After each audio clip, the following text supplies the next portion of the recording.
Hey guys, so we are on our way to pick up a new vehicle. Not just any vehicle, one of the very first of the new Hyundai Santa Fe's that are available here in the US. We're obviously very Yep. excited about that and can't wait to share with you the experience. So let's go ahead and get to it.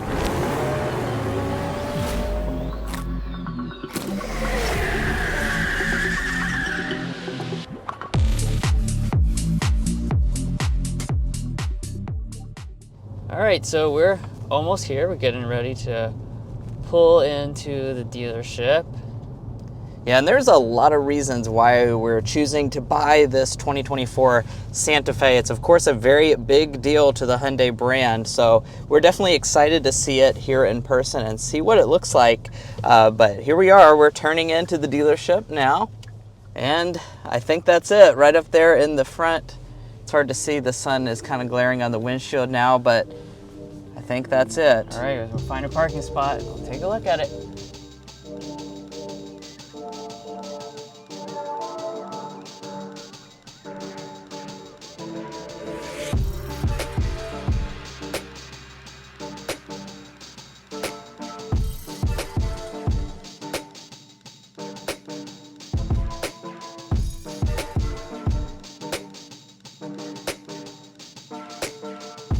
Guys, here it is. We just pulled up. It just came off the truck late last night, which means that the plastic is still in here. We haven't quite got it PDI'd yet, but we're gonna take it for a quick spin, and then after that, we're gonna do the paperwork, and then we'll be on our way.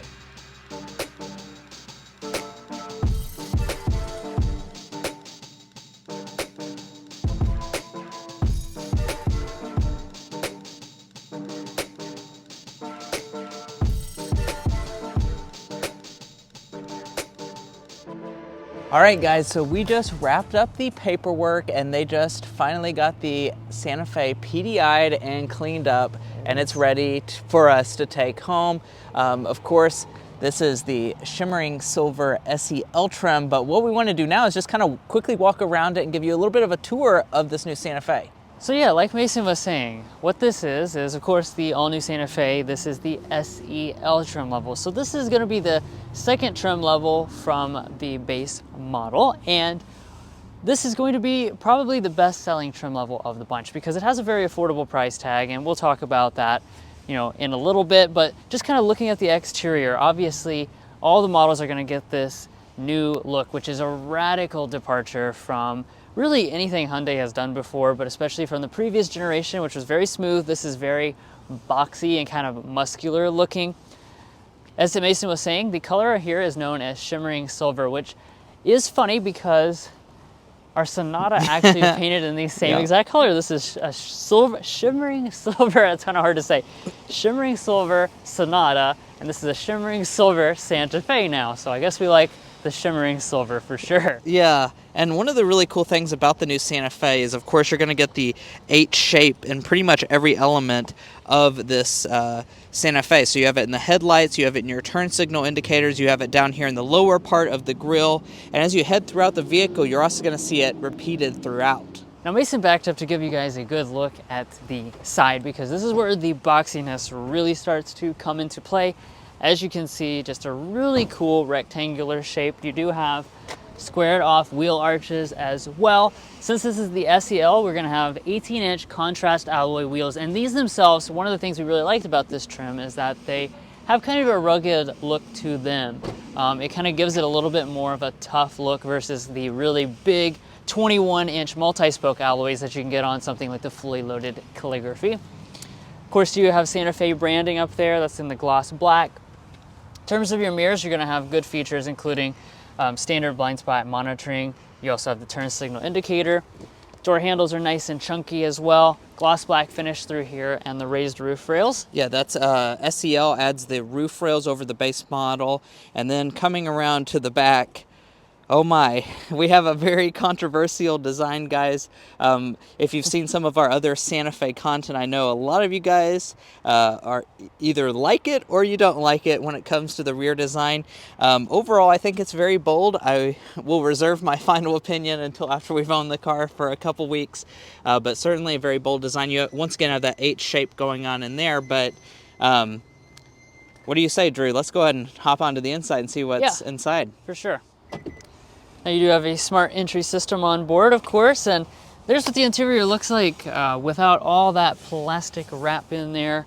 We do have the black interior, obviously. There should be some other color options available as well. But yeah, the SEL can get actually a gray color as well. There you go. And you're going to get the H-Tex leatherette. That's one of the big features that you get on the SEL trim level. If you choose the base model, you're actually going to get a cloth seat. So that's one of the reasons why we chose the SEL, was you get this H-Tex leatherette, which honestly is a very realistic faux leather. And it's even perforated, which is something that I'm noticing right now. I think that's pretty premium feeling. Yeah, for sure. The overall cabin is really a premium space, even in the SEL. And Hyundai has just done a great job of making this feel pretty upscale overall. And the design, we really like the way this looks, of course. The technology is going to be really enhanced. And, there's just a lot of things that we can't wait to show you guys in terms of space. When you go into the back, we now have that new third row for 2024 versus the previous generation, which didn't offer it. Yeah, opening up the back door, as you can see, this is what this looks like. SEL does get the bench seat here in the back. And then in order to get to that third row, so that's kind of the big news about the Santa Fe, is that now we have the third row. You just push that button, that easily allows the seat to slide out of place. And then looking at the third row itself, this is a pretty nice third row. I've sat in it a couple times when we reviewed this car earlier in the year. And I do also want to point out that we even have our own climate controls on this SEL, as well as some LED illumination. So that's certainly some pretty premium features for an SEL model. All right, and real quick, I do want to just go ahead and show you what's in the cargo area. We do have a power tailgate. That's actually standard on all versions of the Santa Fe this year, which is pretty neat. And that's what it looks like behind the third row. Of course, you can fold it down to get your maximum cargo capacity, but I know we're pretty excited to take us on a first drive. So yeah, we want to take it on a first drive, and we also want to not jump the gun here and just go ahead and tell you guys, some of the reasons why we decided to buy the Santa Fe. I'm sure you're really wanting to know about that, and we've previewed some of the reasons, but we kind of just want to go into a little bit more detail about that and take this out for our first drive. You guys get to come with us. So let's go ahead and do that.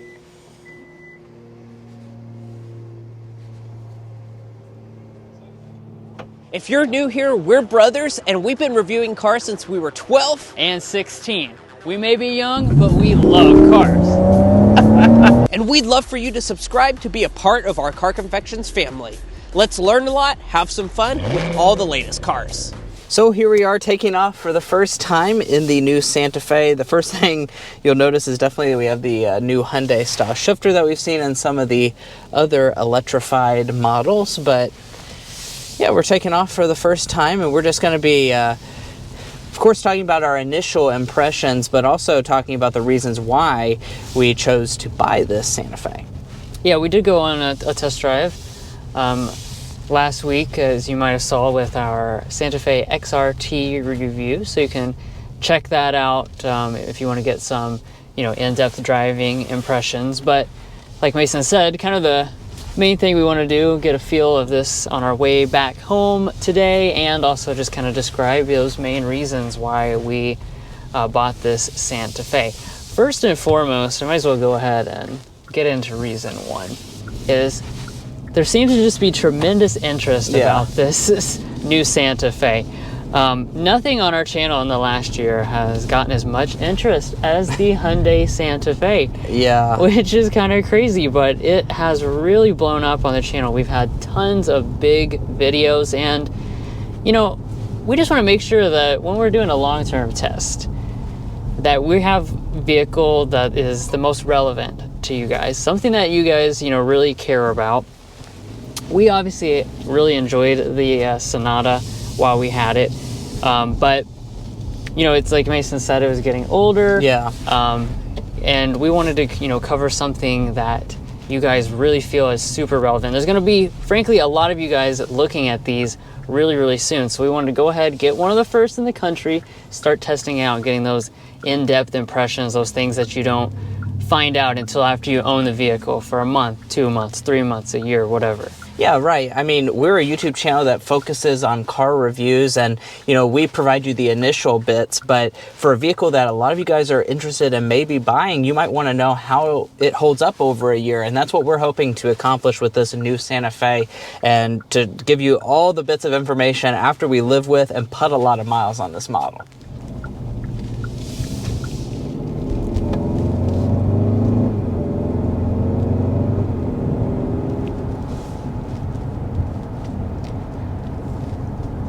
Yeah, so acceleration feels nice and strong.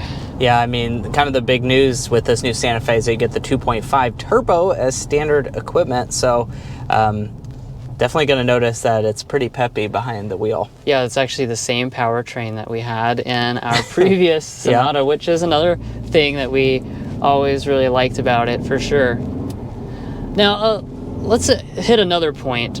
This is one of the vehicles that has a very usable third row. It's one of the most affordable new models that you can get with a usable third row. Now, notice I said usable. There are, you know, some crossovers that do have a third row in the smaller body size, like the Mitsubishi Outlander, something that comes to mind, the Volkswagen Tiguan, but those things, I don't even know if you can really say they're for emergency use. I mean, they're pretty much no use. It is whatsoever. not something that someone is going to want to use, that's for sure. This, though, we were so impressed when we tested it out for the very first time, how much space there is in this third row. I mean, you're really quite comfortable in a lot of ways, especially when you're talking about headroom. Taller people are going to love that boxy figure. Even some bigger SUVs are going to cut in on your third row headroom a lot more than this Santa Fe, and that's something that we, you know, hope to test out, because we know there's a lot of families on this channel. You guys are very keenly interested in family 3-row SUVs, things that you can bring around the whole family and have space for your cargo, things like that. And at this price point, I mean, you're looking at a very compelling package that can give you the features that you probably want, but also that space that you want. So like Drew was just talking about, you do get a lot of equipment for the money. So you might be curious as to why we chose the SEL trim level. I know you probably have seen some of our other videos at this point, maybe on the fully loaded calligraphy model that has all those really fancy features. Our thought process behind choosing this SEL is that this is what a lot of you guys are going to be picking. If you want to buy a Santa Fe, this is probably going to be the volume seller in the lineup, because it does have that affordable price tag. This one with front-wheel drive is about $38,000 including destination, and if you add all-wheel drive, it's just a touch over $40,000. So we're looking at a very attractive price point for this, and you are getting most of those features that people are wanting. We have leatherette seats through here, heated seats, smart entry. Those types of things are included on this trim level. Right. And, you know, it's just like, you know, one of those things, again, people on the channel want to know about as well, the trims that people are buying, because you know, obviously on the press events and things like that, you're oftentimes provided with the thing with the most equipment. That way you can show everybody the maximum that you can get, which is good in its own right, but ultimately most people are choosing things that are more in the middle, because those are better price points, and SEL is pretty much that kind of trim level that gives you good value in the Santa Fe lineup. So here's the sticker, you know, again, there's that price tag, $38,055. But of course, you know, we are going to keep you guys updated on the true cost to own this Santa Fe. You know, as you own a vehicle, you're gonna have things, your gas expense, your insurance, stuff like that. We're gonna keep you guys posted on that. And we just have a lot of, you know, content and things that we want to do with this Santa Fe to give you guys the best possible picture of what it is like to own one of these models. So make sure you subscribe if you want to see things like long-term reliability, detailed tips, tricks, pros and cons that we notice as we own this model. nighttime content, you know, check out the lighting and stuff and the dark. We're going to compare it to things. Check out the build quality is another thing we want to look at. I mean, we're one of the first units that has rolled off the line for the Santa Fe, and that's completely intentional. We want to have some of the first models. So if you're looking to buy one now, what are you going to get? Are you going to get something that's not put together right, or is it going to be put together right from the start? That's what we're looking at assessing here. Yep, fuel economy, lots more. So make sure you subscribe. You're going to want to check out all the things that we have in store to give you, like I said, the best details possible about the new Santa Fe. Well, that was a good first drive in the all-new Santa Fe. Like we said, we cannot wait to show you more content on that as we own the vehicle, but we do want to give a nice farewell to our 2021 Sonata inline. For those of you that have been following the channel, you probably have seen quite a bit of content on this model. We certainly enjoyed owning it for the past 2.5 years. It was going on 3 years of owning this vehicle, and we put about 16,500 miles on it. She was a good one. We took a lot of nice road trips in this, and really it was a fantastic car for the time that we owned it. And yeah, we didn't actually know that we were going to get rid of this Sonata until these new Santa Fe's just started rolling in. So if you want to know about our ownership with the Sonata, we actually made very recently a video detailing all the different things about the Sonata ownership. So if you're interested in that, be sure to watch that video as well. But we'll certainly be making a lot of content on the new Santa Fe if you're interested in that, so hit that subscribe button down below. Drew and I really appreciate your continued support, and we'll catch you next time as we sample more of the latest automotive delicacies.